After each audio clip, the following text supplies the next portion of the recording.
देखिए, मेरे ख्याल से उद्धव ठाकरे जी को ऐसे ही सब बातों करने में और टोकने में मजा आता है। सबसे पहली बात यह है कि एशिया कप ये एशिया का पूरा बड़ा टूर्नामेंट है। और जब भी आप टूर्नामेंट खेलते हो तभी टूर्नामेंट में सभी देश के लोग आते हैं और आपको खेलना पड़ता है।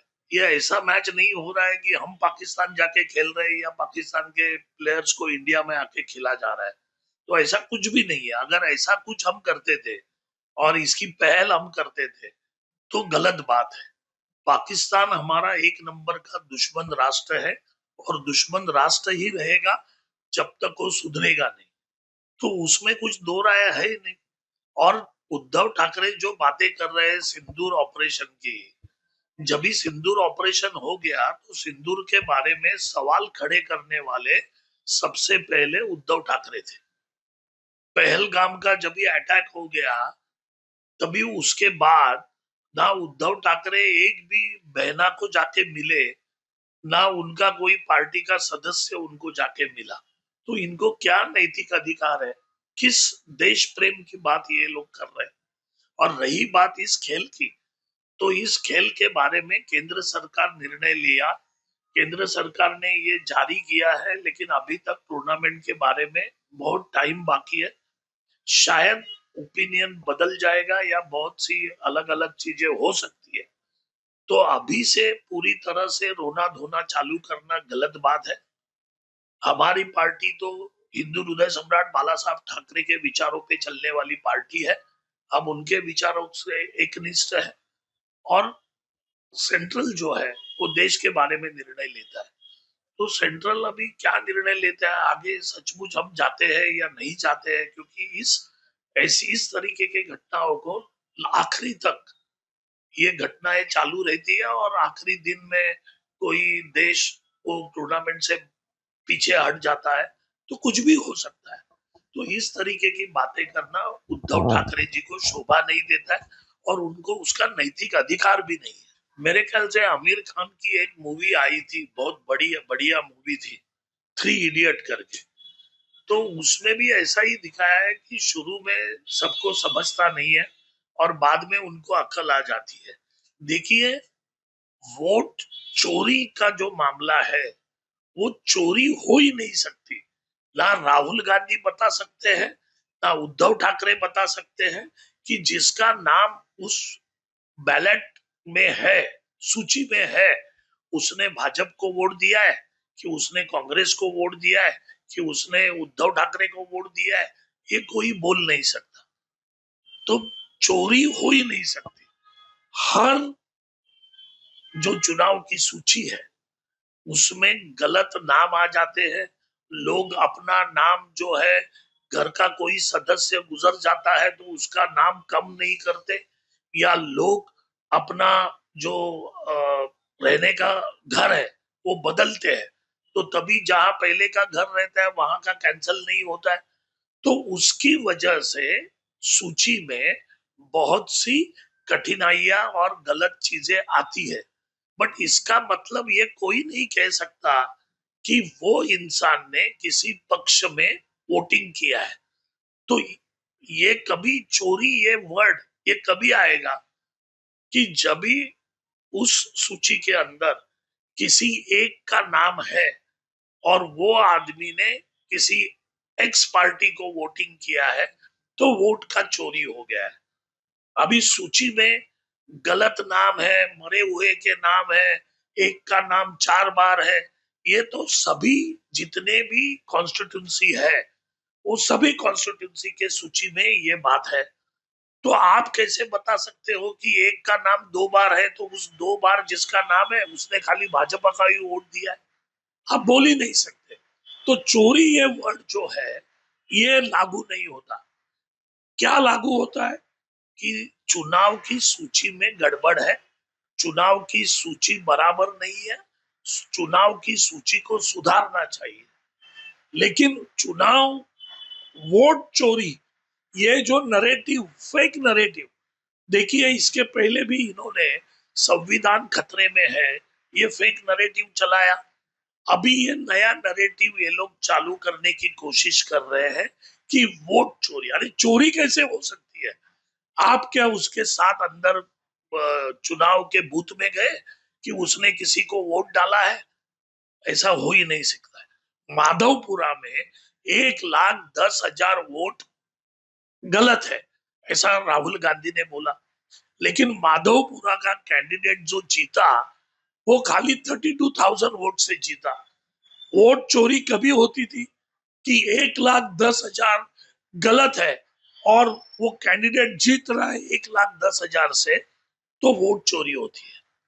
तो राहुल गांधी भी फेक नैरेटिव फैलाने में माहिर है और अभी उनको ये दोनों जन का साथ देने की ये दोनों कोशिश कर रहे हैं कि वोट चोरी, वोट चोरी, काहे का वोट चोरी?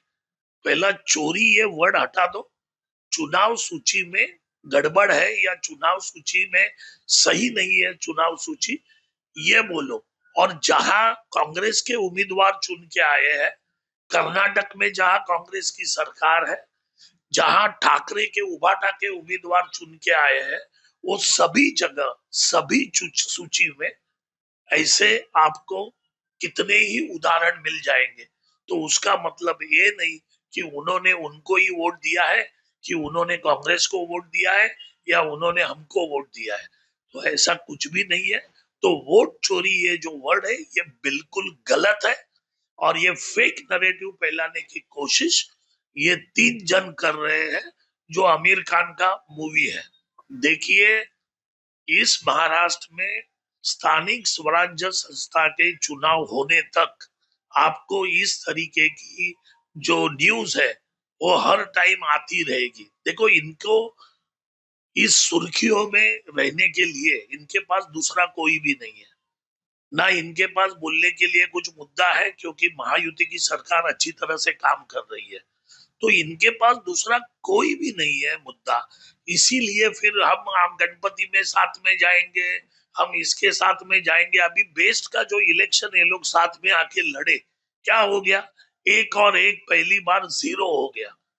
तो इनकी जो पूरी परिस्थिति है, इनका जो अस्तित्व है, इनकी जो महाराष्ट्र में स्थिति है, साथ में आने से और अकेला लड़ने से, वो दोनों स्थिति महाराष्ट्र के मतदाताओं ने इनको दिखाई दी है। तो हमको फर्क नहीं गिरता ये साथ में आए या नहीं आए, हम हमारी पार्टी को बढ़ा रहे और महायुति बढ़ रही है महाराष्ट्र के अंदर। मेरे ख्याल से देखिए, जिसकी भूमिका कायम नहीं रहती या जिसकी भूमिका स्थिर नहीं रहती, वो कौन रहता है? एक तो वो आदमी घबराया हुआ रहता है, या तो उसको अपने अस्तित्व के ऊपर, अपने विचारों के ऊपर विश्वास नहीं रहता, इसीलिए वो इधर उधर जाके दरवाजे टटोलने का काम करता है। तो उद्धव ठाकरे भी वही कर रहे हैं, दूसरे लोग भी वही कर रहे हैं। और चुनाव है, चुनाव में हर एक पार्टी को लगता है कि जितने ज्यादा लोग हमारे साथ आएंगे उतना अच्छा रहेगा। तो इसमें ये जाहिर सी बात है कि इनको सब जगह जाना पड़ रहा है। हम भी इनको बोल रहे हैं, तो किसके साथ जाते हैं किसको पता नहीं, लेकिन जो भी होगा अच्छा ही होगा। क्योंकि महायुति की सरकार जो है वो महाराष्ट्र का ये स्थानिक स्वराज्य संस्था का इलेक्शन और मुंबई महानगर पालिका का इलेक्शन हैंड्स डाउन करके जीतने वाली है। ये कौन विपक्ष कर रहा है भाई? ये उभाटा वाले। अरे इनको शर्म आनी चाहिए।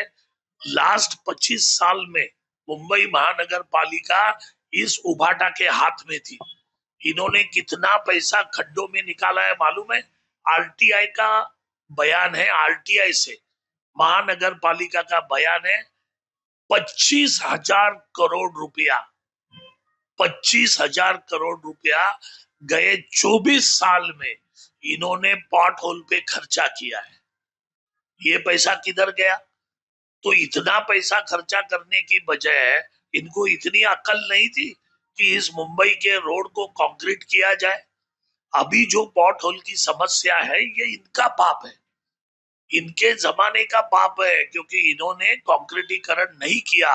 जो कंक्रीटीकरण आज आदरणीय एकनाथ शिंदे साहब कर रहे हैं। पहला फेज पूरा होने को आया है, सेकेंड फेज हम शुरू करेंगे और पूरे मुंबई में कंक्रीट के रास्ते रहेंगे और 2 साल के बाद हम ये कह सकते हैं कि पॉट होल दिखाओ और इनाम पाओ, क्योंकि पूरे रास्ते कंक्रीट के होंगे। ना मुंबई के लिए पॉट होल रहेगा, ना खड्डे रहेंगे, ना मुंबई के लोगों की कमर का दर्द होगा। ये जो भी किया है ये उभाटा का पाप है। 25 साल इनके पास मुंबई महानगर पालिका थी, इन्होंने 25,000 करोड़ रुपया खड्डों के नाम पे अपने घर में लेके गए और मुंबई को पूरी तरह से लूट कर कपड़े निकाल के छोड़ा है। और ये लोग बात कर रहे हैं पॉट होल की। अरे जन की नहीं तो मन की तो रखो भाई, क्या बातें कर रहे हो।